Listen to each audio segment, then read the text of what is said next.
e apresenta podcast. Boa tarde, meu nome é Gabriel. Boa tarde, meu nome é Leonardo. E hoje nós vamos explicar um pouquinho sobre, os acontecimentos da nova ordem mundial. Diferente do que muitas pessoas pensam, a nova ordem mundial não se trata de invasões alienígenas ou os Illuminati. A nova ordem mundial é a divisão bipolar, ou multipolar. Multipolar que hoje nós temos. A bipolar era dos Estados Unidos e da União Soviética, Depois a União Soviética começou a ser conhecida como Rússia, A queda da União Soviética, como algumas pessoas sabem, foi dia 26 de dezembro de 91.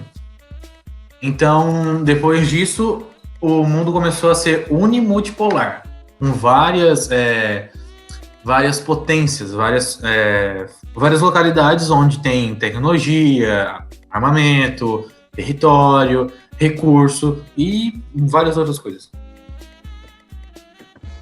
Na internet, encontramos sobre algumas charges feitas por Gabriel Hipólito, que explica toda a parte da multipolaridade, a unipolaridade e o mundo bipolar. Em 1945, tivemos a parte do mundo bipolar, onde meio que existiu uma guerra entre a União Soviética e os Estados Unidos para decidir se o mundo seria capitalista ou socialista. A partir de 1991 já teve a unipolaridade, que se tratava do capitalismo comandando todo mundo. Em 2011 tivemos a multipolaridade, onde se trata do que vivemos hoje, com parte do mundo comunista, socialista ou capitalista. A divisão entre todos esses, o que deu início à nova ordem mundial. Hoje o mundo, como eu disse antes, hoje o mundo é conhecido como a unimultipolaridade, que são várias potências, só que ainda existe uma que domina em si, que seria os Estados Unidos. Mas em questão de tecnológica e tal, temos países como o Japão, tem mais um outro que também fica na Reino Unido, Isso. Reino Unido e tal. Eles são conhecidos como por essa questão tecnológica, eles têm muito avanço nisso. Os Estados Unidos também, não queremos dizer que ele não tem tanta tecnologia como alguns outros países subdesenvolvidos. Mas sim, ele ainda tem.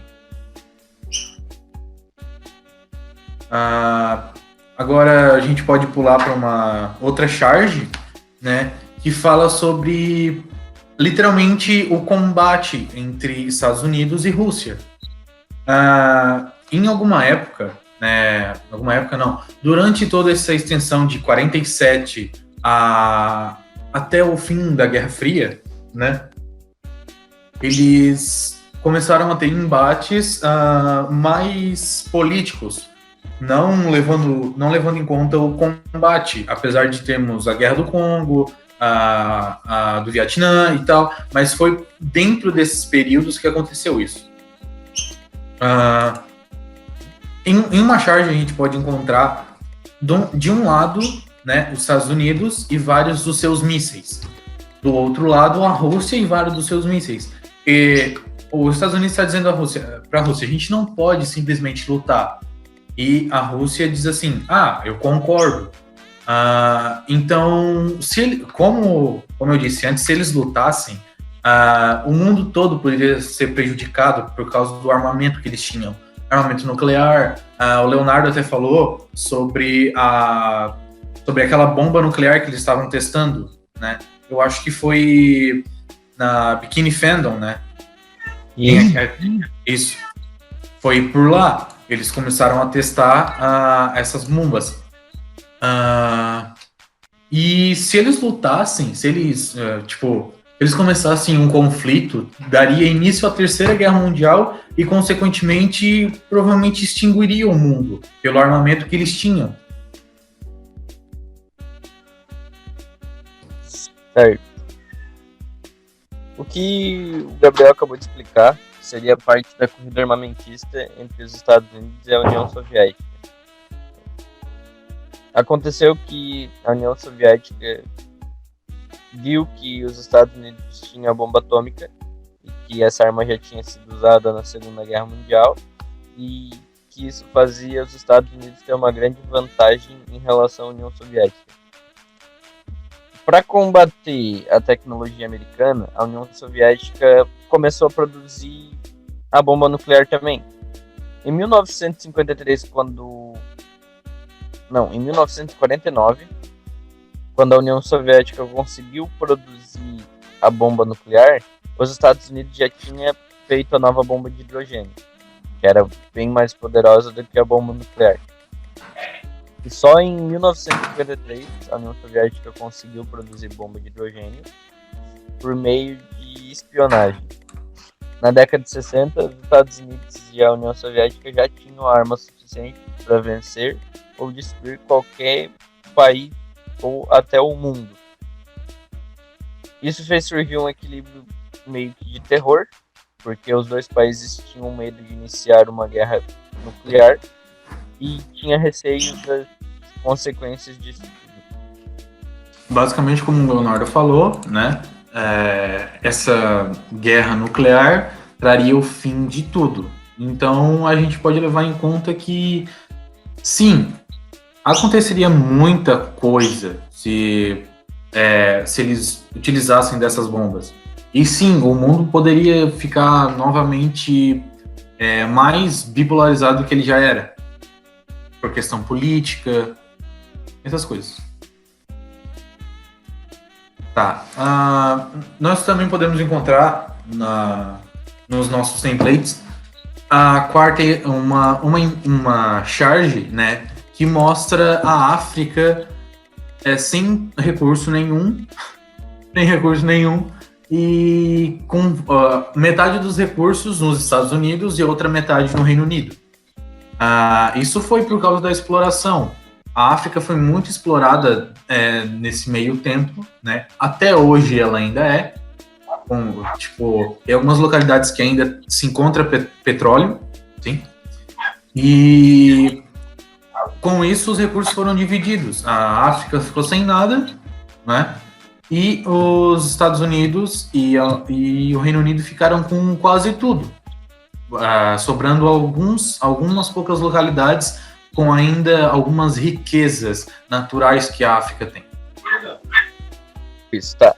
Isso também se trata de uma baita crítica social que fala sobre os países ricos e os países pobres de uma forma irônica, onde constituiu a divisão internacional do trabalho. Aí, o que é a divisão internacional do trabalho? A divisão internacional do trabalho é a especialização produtiva dos países e das regiões na intensificação das trocas. Esta especialização das funções econômicas é um reflexo da solidificação da globalização. Historicamente, ela se caracterizou entre os dois grupos de países por causa dos recursos.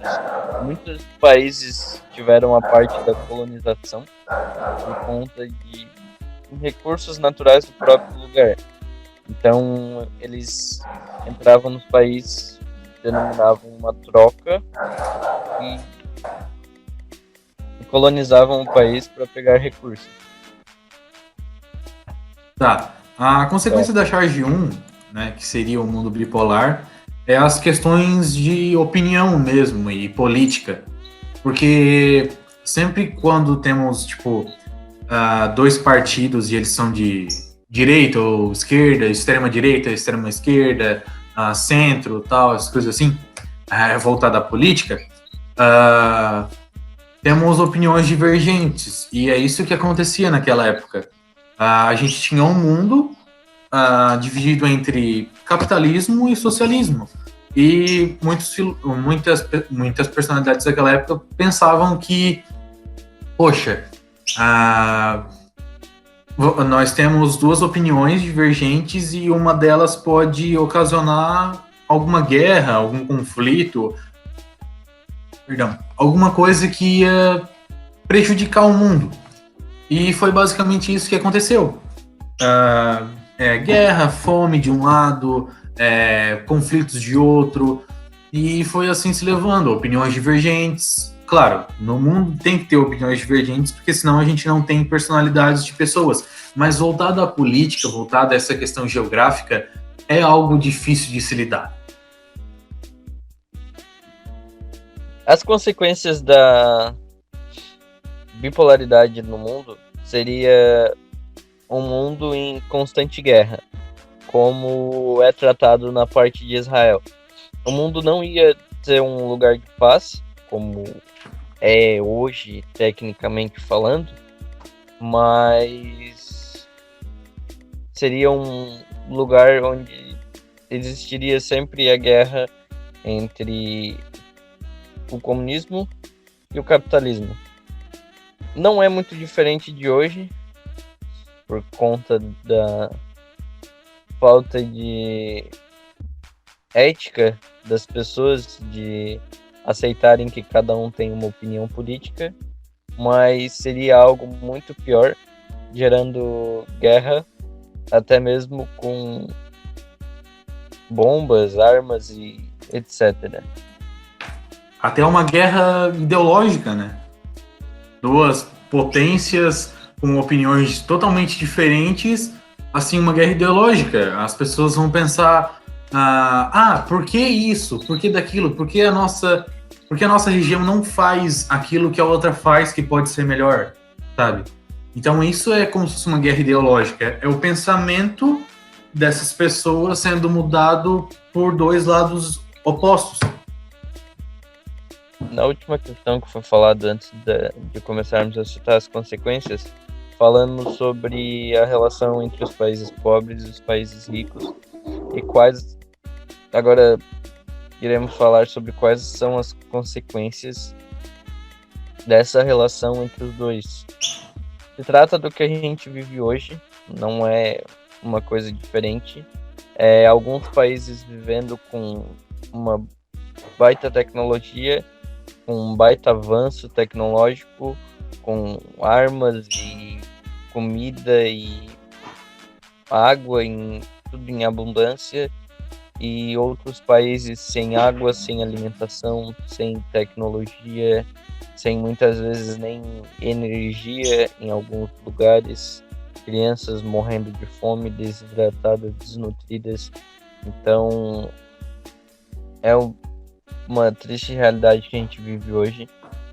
Temos como exemplo, citar dois exemplos aqui, a China, um país muito desenvolvido, um dos maiores na parte da tecnologia, e temos a África na parte baixa, que é a parte mais pobre da África, onde tem crianças morrendo de fome, onde muitas vezes ele não tem acesso nem à energia.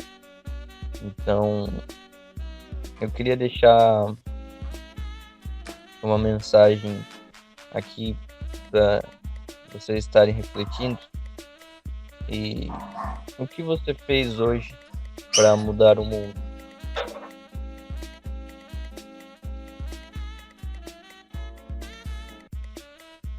Beleza. Tá. Vamos começar? Pessoal. Tem aquela partezinha do funk do sax, né?